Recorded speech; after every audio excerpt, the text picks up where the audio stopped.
Magandang araw mga kabrigada!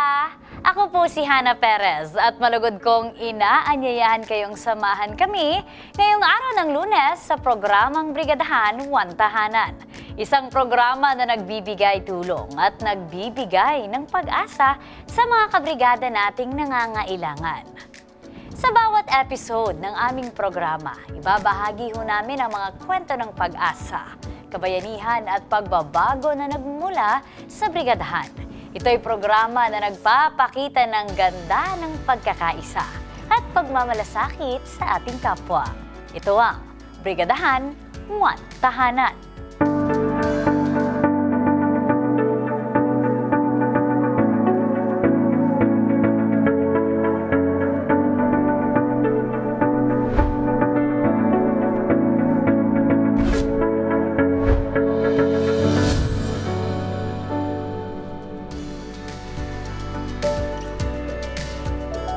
Para sa ating tampok ngayong hapon, panawagan ng isang anak upang maipagamot ang kanilang tatay na may stage 5 chronic kidney disease na tugunan.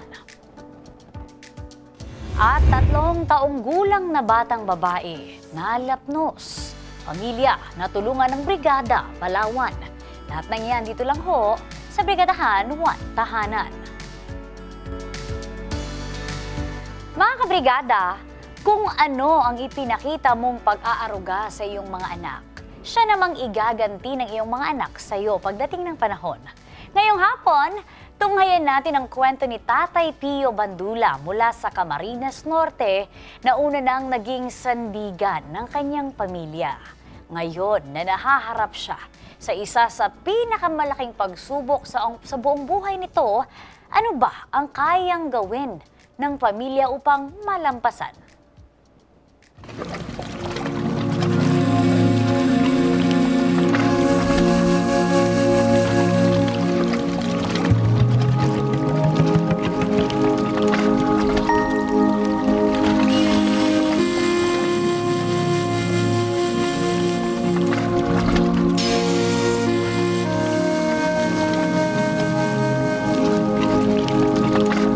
Kung ano ang pinakita mong pag-aaruga sa iyong mga anak, siya namang igaganti ng iyong anak sa iyo.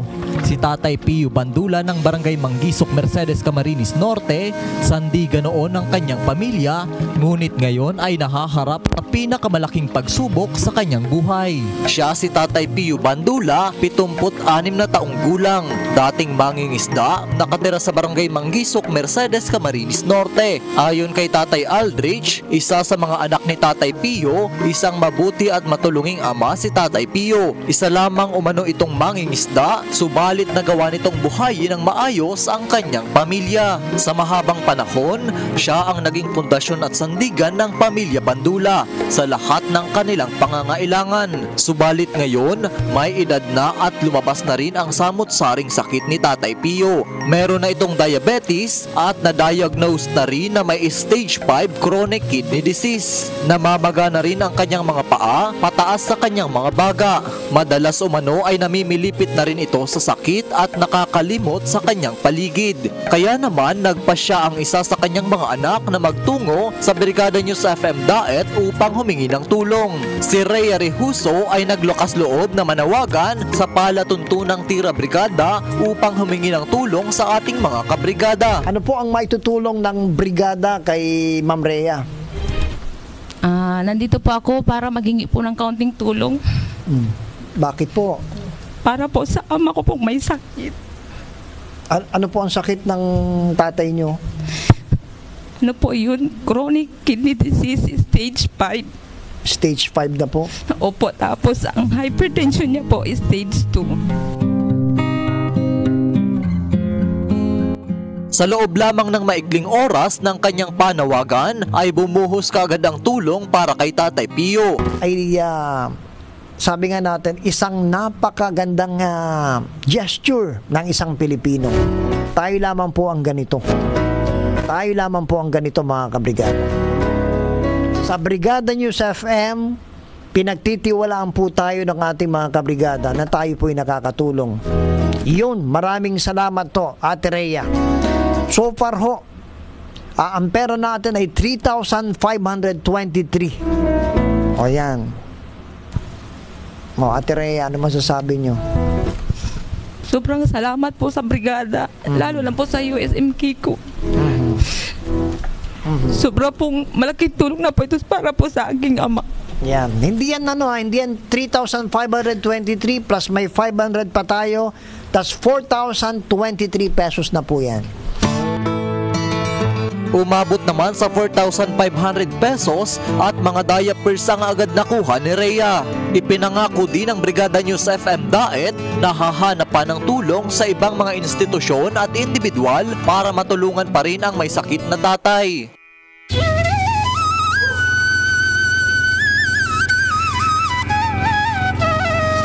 Kinabukasan, agad nagplano ang himpilan na ihahatid ang mga nakuhang mga grocery items, wet wipes at diaper kay Tatay Pio. Agad nagtungo ang news team sa Pandawan ng bayan ng Mercedes para sumakay ng bangka patawid sa barangay Manggisok.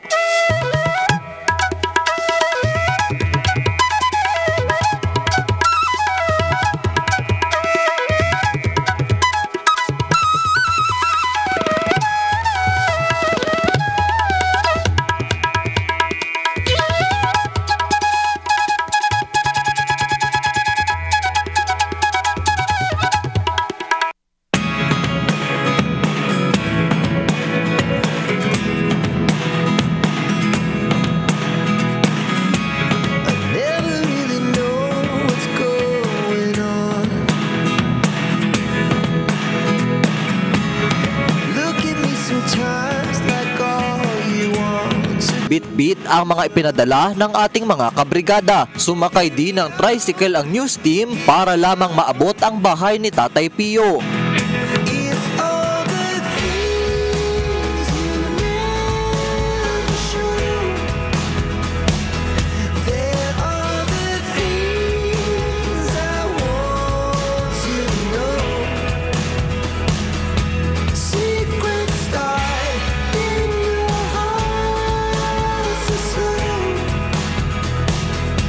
Samantala, inabutan ng brigada sa kanilang tahanan ang ating pakay kasama ang ilan nitong mga anak na nag-aalaga sa kanya.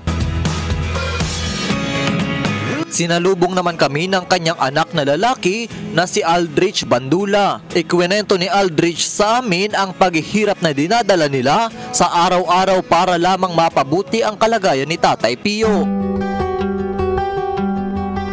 Magandang umaga din sir, salamat po nakabot po kami di sa moyang harong. Sobra pong salamat kasi dami na po yan hahanapon. Tapos si mga nagla-like, nagpapalo sa programa. Sana po di ka mo magsawa sa suporta kasi bako lang po kami ang matatabangan nindo. Gulpi pong maray na tao. Si Tatay Pio ay may stage 5 chronic kidney disease. Namamagana ang kanyang mga paa at ito ay patuloy na umaakyat sa kanyang katawan.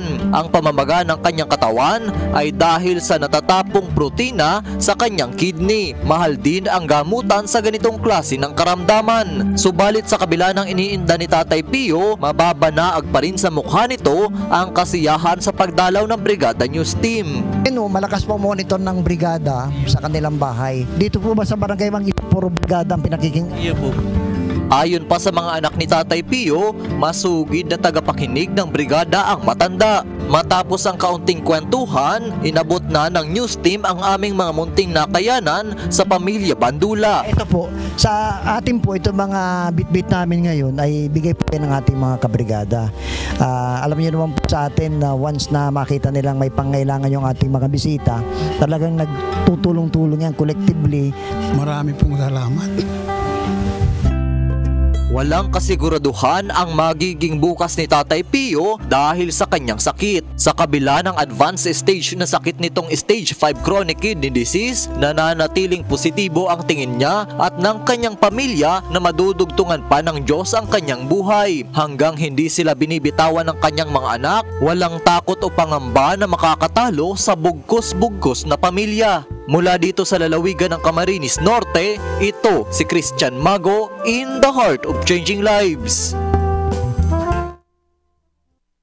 Mga kabrigada, sa buhay, iba-iba mang pagsubok ang ating pinagdadaanan, maaaring problema sa pinansyal, minsan problema sa pangkalusugan, minsan naman may mga problema sa loob mismo ng ating pamilya, pero iisa lang ang pwede nating gawin upang malampasan ito.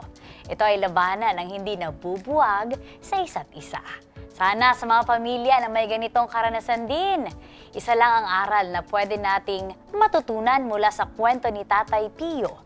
Ito ang pagbibigay ng halaga sa pagmamahalan at pagtutulungan ng isang pamilya. Maraming salamat sa ating brigada team mula dyan sa Daet, Camarines Norte. Samantala mga kabrigada, ang Brigadahan 1 Tahanan kasama ho ang Kabrigada Foundation Incorporated ay nagbukas ng bank account para ihatid ang inyong mga tulong. Para sa cash donations, maaari po kayong magdeposito sa security bank account number na naka-flash sa inyong mga TV screens. Para naman ho sa in-kind donations, ipadala ang mga ito sa Brigada Complex na matatagpuan dito lang ho sa NLSA Road, Barangay San Isidro, General Santos City. Mga kabrigada, wag po kayong aalis dahil sa ating pagbabalik, 3 taong gulang na batang babae, nalapnos, pamilya, natulungan ng Brigada Palawan. Huwag po kayong aalis dahil magbabalik pa ang Brigadahan 1 Tahanan.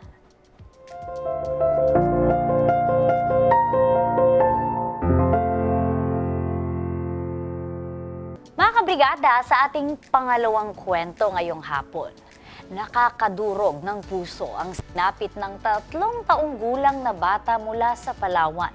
Ito'y matapos malapnos ang ilang parte nito sa katawan habang siya ay naglalaro ng kandila. Naku, naway ang kwentong ito ay magsilbing leksyon ho sa mga magulang na nanonood sa atin ngayong hapon. Dahil dito, hindi nag-atubiling tulungan ng Brigada Palawan ang pamilya ng biktima. Panoorin natin ang kwento ni Kija May Ceballos Militante. Nakakaawang tignan ang sitwasyon ni Keisha May Caballos Militante, 3 taong gulang at residente ng Barangay Santa Lourdes dito sa lungsod ng Puerto Princesa. Ito'y matapos na masunog ang katawan. Makikita ang sakit ng kanyang nararamdaman. Huwag na mag-iyak, mag-away na tayo.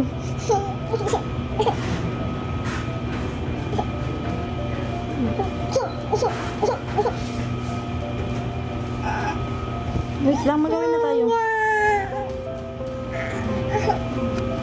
Magkadikit yan sa isa pa.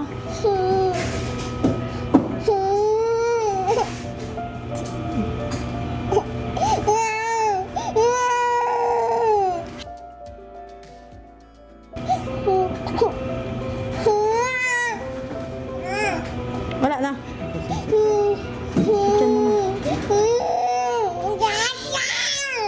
Ayon kay Tatay Maki Rosario, pinaglaruan umano nito ang kandila hanggang sa nasunog ang damit na kanyang suot. Ano po siya ng kandila, naglaro po. Nagpadasal po kasi sa bahay ng lola niya po. Okay. Tapos po, paalis na po sila puntang birthdayhan. Pagkatapos po, magkatawid na lang po ng kalsada. Bigla na lingat po yung nanay niya, nagpasok po doon sa loob ng bahay ng lola niya. Bumalik uli yung bata, yung anak nyo. Okay, tapos? Tapos po, doon na po naglaro ng kandila. Aroy! Ano niya po yung timid niya? Ha? Yung bata po kasi. Oo.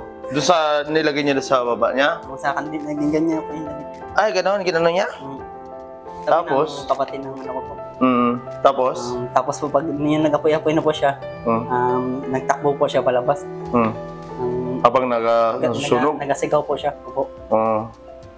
Tapos po yun, hindi punit-punit na yung damit. Hindi po kagad po kasi makatakbo ng tubig eh. Medyo malayo-layo konti. So kaya nasunog, yung sunog po dito at saka dito, sa hita. So malayo-layo yung abot ng apoy. Ibig sabihin lang nag-aapoy siya habang Nylon po kasi yung damit niya. Aroy, yun lang. Okay. Dahil sa pangyari, agad siyang sinugod sa pagamutan. Ngunit dahil na rin sa hirap sa buhay, humihingi sila ngayon ng tulong sa brigada para sa magastusin sa paggamutan na agad namang natugunan na Good Samaritan sa tulong pa rin ng Brigadahan 1 Tahanan. Sir, may nagpaabot sa amin dito, may nagpaabot ng tag 10, 50, 100, 500. So nakaligap po kami ng sa 2,000 po ito. So bibigay po namin sa ating mga kabrigada, nagpaabot po ng tulong. Ibigay ko po kay tatay po para pang dagdag lang po doon, bagamat konti pa po ito sa mga possible gastos pa nila sa ospital. Tayo, ibibigay ko po tayo sa inyo. Anong gusto mong sabihin sa mga kabrigada na nagpaabot ng tulong sa inyo? Maraming salamat po sa nagpaabot ng tulong. Sa ngayon, papalabas na ng paggamutan si Bibi Casilla para sa kanyang patuloy na pagpapagaling. Doon ang pagalingin. Pagaling sa inyo? Pero po, medyo okay na rin po siya. Hindi na po pagdating. Yung ibang sugat niya nagilom-ilom na rin po. Hiling din ng pamilya ang dasal para sa agarang pagka-recover ng kanilang anak. Mula dito sa Brigada News FM Palawan, ako si Brigada Jomo Ostares in the heart of changing lives.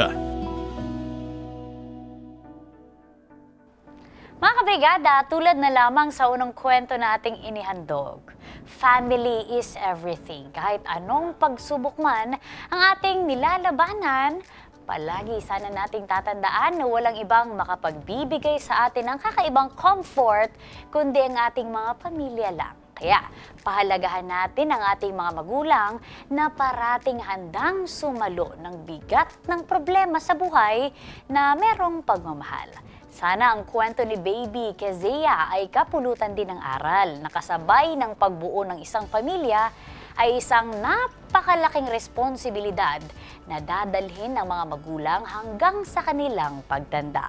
Maraming salamat sa ating brigada team mula sa Palawan. Mga kabrigada, siguraduhin ho natin na mabigyan natin ang ating mga anak ng sapat na nutrisyon. Responsibilidad ng mga magulang na tutukan ang first 1,000 days ng mga anak nang sa ganon ay maiwasang maging stunted sila pagdating ng panahon. Ang stunting ay isang kondisyon ng isang bata ng pagpigil na paglago ng utak at pagdevelop ng tangka dahil sa maling nutrisyon, paulit-ulit na impeksyon at hindi sapat na psychosocial stimulation. Ang End Stunting Now ay ang advokasya ng brigada upang matuldukan ang silent pandemic na ating kinakaharap ngayon. Maraming mga batang bansot. Minsan hindi natin namamalayan na maraming kabataan na pala ang naaapektuhan dahil sa kakulangan ng kamalayan at kaalaman. Dahil ho dyan, sabay-sabay nating aralin kung paano ito masumpungan at matigil. Sana ay magsilbi itong paalala sa mga kababaihan na pangalagaan din natin ang ating mga katawan, lalong-lalo na kapag tayo ay nagbubuntis. Sabay-sabay ho nating isulong at isigaw, End Stunting Now! At bago po tayo magpaalam, gusto lang po naming batiin ang lahat ng Brigadahan 1 Tahanan volunteers na nagse-celebrate na kanilang birthdays today, August 14, 2023. Happy birthday kanila Georgita Catedral, Gamaliel Telempros, Flordeles Escolta, Anastasio Macaraba, Lorena Baguio, Lizel Laranjo, happy birthday din sa iyo, Mary Joy Magboo, Michelle Valderrama at kay Hazel Tablo. Mula ho dito sa Brigadahan 1 Tahanan, we wish you all the best and happy birthday. Sana i-enjoy ninyo ang inyong mga karuan today.